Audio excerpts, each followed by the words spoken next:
নমস্কার, কেমন আছেন সবাই? ওম কিচেনে সবাইকে স্বাগত জানাই।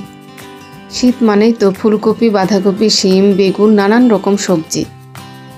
এখন তো সারা বছরই ফুলকপি, বাঁধাকপি পাওয়া যায় ঠিকই, কিন্তু শীতের এই নতুন ফুলকপির স্বাদ কিন্তু অন্য সময় আপনি পাবেন না। শীতের এই নতুন ফুলকপি দিয়ে ট্যাংরা মাছ দিয়ে খুব সুন্দর একটি রেসিপি আজ আমি আপনাদের সাথে শেয়ার করব। এখানে খুব সুন্দর করে কেটে ধুয়ে বেছে পরিষ্কার করে নিয়েছি ট্যাংরা মাছগুলোকে।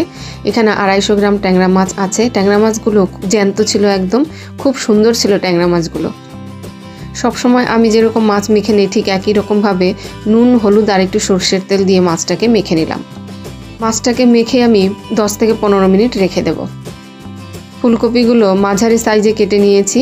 এবার অল্প জল দিয়ে ফুলকপিগুলো ভাপিয়ে নেব। জলে এরকম হালকা সেদ্ধ করে নিলে ফুলকপির ভেতরে যদি কোনো পোকা থাকে তাহলে বেরিয়ে যাবে। ফুলকপিটা সেদ্ধ হতে হতে এখানে একটা মশলা তৈরি করে নিচ্ছি। 1/2 চা চামচ গোটা জিরে, গোটা মৌরি, 1/2 ইঞ্চি আদা আমি ভালো করে এখানে শিলনোড়ায় বেটে নেব। প্রায় প্রত্যেক ভিডিওতেই আমি বলি যে অল্প মশলা মিক্সিতে পেস্ট করা খুব অসুবিধে হয়ে যায়, তাই আমি শিলনোড়াতেই বেটে নিই। মশলা তৈরি করতে করতে এদিকে আমার ফুলকপিটাও সেদ্ধ হয়ে গেছে। খুব বেশি সেদ্ধ করার দরকার নেই, জলটা এরকম একটু ফুটে উঠলেই হবে।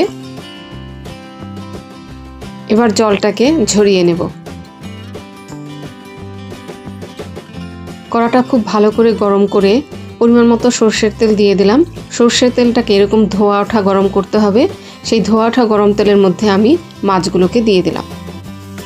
তেল ও কড়া যদি খুব ভালো করে গরম না হয় তাহলে মাছ কিন্তু নিচে লেগে যায়। দেখুন আমার একটা মাছও কিন্তু নিচে লেগে যায়নি।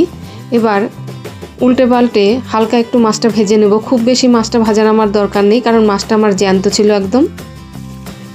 মাছ ভাজার তেলেই ভাপানো ফুলকপিগুলো অল্প একটু নুন আর হলুদ দিয়ে হালকা ভেজে নেব।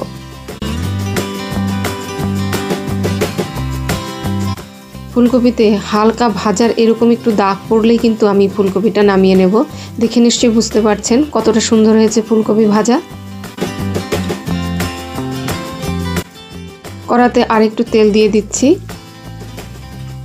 একই রকমভাবে অল্প একটু নুন আর হলুদ দিয়ে আলুগুলোকেও ভেজে নেব। ঘরে থাকা সামান্য কিছু উপকরণ দিয়ে খুব সহজভাবে এবং সিম্পলভাবে এই রান্নাটা করব, কিন্তু খেতে হয় দুর্দান্ত স্বাদ। কিছু টিপস ফলো করলেই এই হালকা পাতলা রান্নাগুলোও কিন্তু একদম অসাধারণ হয়।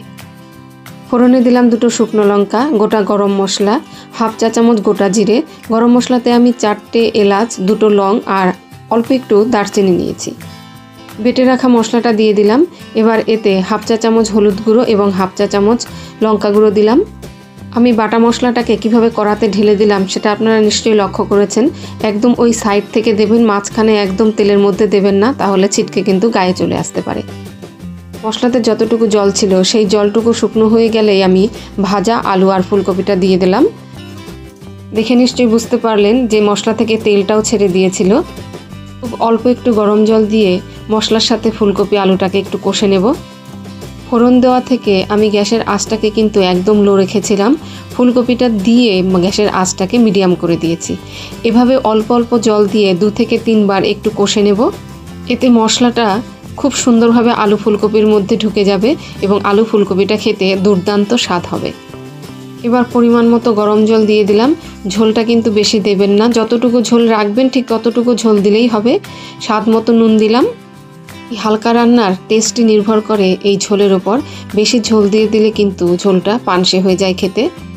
ঝোলটা সুন্দর টকবগিয়ে ফুটে উঠেছে। এবার এর মধ্যে আমি ভাজা ট্যাংরা মাছগুলো দিয়ে দিলাম।